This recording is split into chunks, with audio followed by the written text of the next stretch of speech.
जय श्री राम।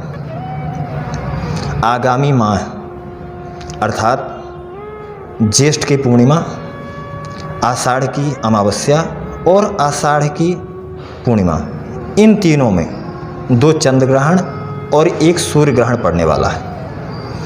इनको लेकर के आम जनमानस में एक भ्रम की स्थिति पैदा हो चुकी है और कहीं न कहीं एक भ्रम यह फैलाया जा रहा है कि 1 महीने के अंदर ही 3 ग्रहणों का पड़ना अशुभता का प्रतीक है, जिससे विश्व अशांति की ओर बढ़ेगा, महामारी फैलेगी और जो सृष्टि है वह विनाश की ओर जाएगी।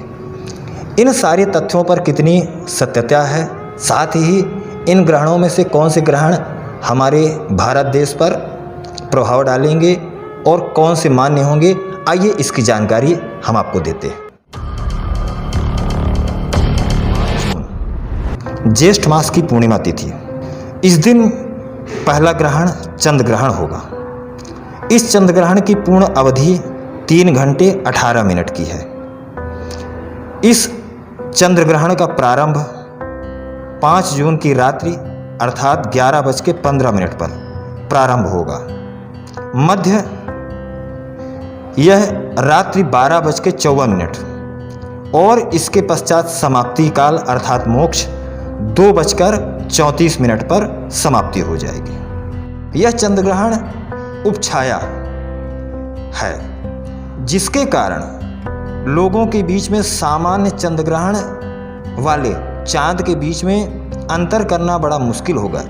इस ग्रहण को पूरे भारत में देखा जा सकेगा, लेकिन इस ग्रहण के दौरान चंद्रमा कहीं से भी कटेगा नहीं, अर्थात चंद्रमा के आकार में कोई भी परिवर्तन नहीं आएगा और चंद्रमा अपने पूर्ण आकार में ही रहेगा, जिसके कारण यह जो उपछाया चंद्र ग्रहण है यह अपने भारत देश में मान्य नहीं होगा।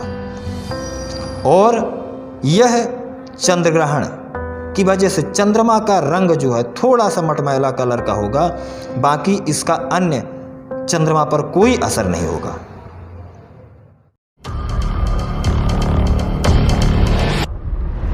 दूसरा ग्रहण सूर्य ग्रहण होगा।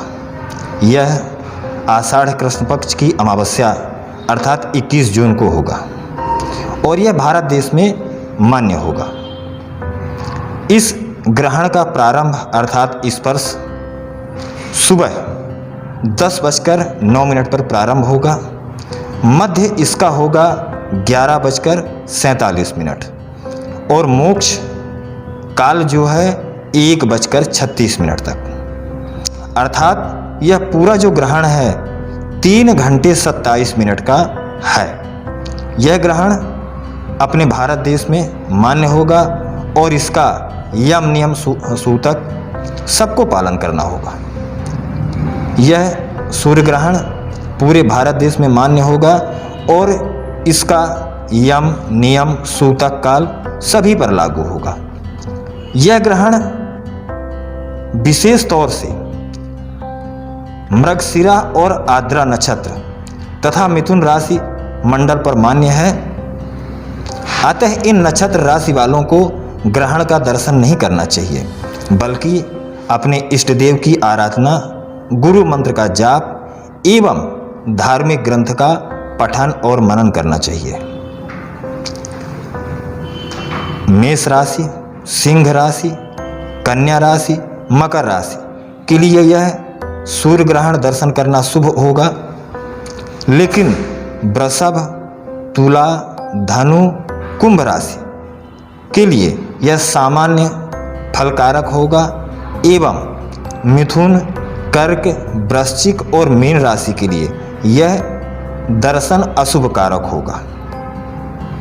यह ग्रहण भारत के भूभोग के अलावा म्यांमार, दक्षिणी रूस, Mongolia, Bangladesh, Sri Lanka, Thailand, Malaysia, Korea, Japan, Indonesia, पूर्वी Australia, Africa, Iran, Iraq, Afghanistan, Nepal, Pakistan आदि में खंडग्रास रूप में दृश्य होगा।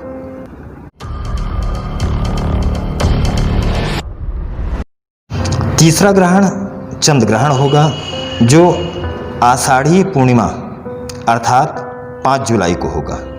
यह ग्रहण भी भारत देश में मान्य नहीं होगा, क्योंकि जिस समय यह ग्रहण घटित होगा उस समय हमारे देश में सूर्योदय हो चुका होगा। अर्थात भारतीय समय के अनुसार इस ग्रहण का स्पर्श काल अर्थात प्रारंभिक समय सुबह 8:37 से प्रारंभ होगा और मोक्ष 11:22 पर होगा, जिस समय सूर्योदय हो चुका होगा भारत में। अतः इसका भी धार्मिक दृष्टि से कोई भी मान्यता नहीं है, अर्थात यह तीसरा चंद्र ग्रहण भी भारत देश में मान्य नहीं होगा। तो इस तरह से भारत देश में एक महीने के अंदर 3 ग्रहण होंगे, जिनमें से सिर्फ एक अर्थात 21 जून का सूर्य ग्रहण मान्य होगा, बाकी 2 चंद्र ग्रहण यह मान्य नहीं होंगे। मेरा आप सभी से आग्रह है कि किसी भी तरह की अफवाहों से बचें और अन्य लोगों को भी बचाएं। इस तरह की अफवाहें लोगों के मन में भय व्याप्त करती हैं और जानकारी अधूरी होने पर लोग कहीं न कहीं डर जाते हैं। इसलिए हमारा और आपका सबका दायित्व है कि अगर सही और सटीक जानकारी है तो ही हम लोगों को आगे तक बढ़ाएं और ज्योतिष कार्य या ग्रहण आदि के विषय में अपने नज़दीक के किसी भी ज्योतिषी पंडित या ज्ञानी व्यक्ति से अवश्य परामर्श लें और उनसे सलाह लें, ताकि आपको सही और सटीक और वास्तविक जानकारी मिल सके। जय श्री राम।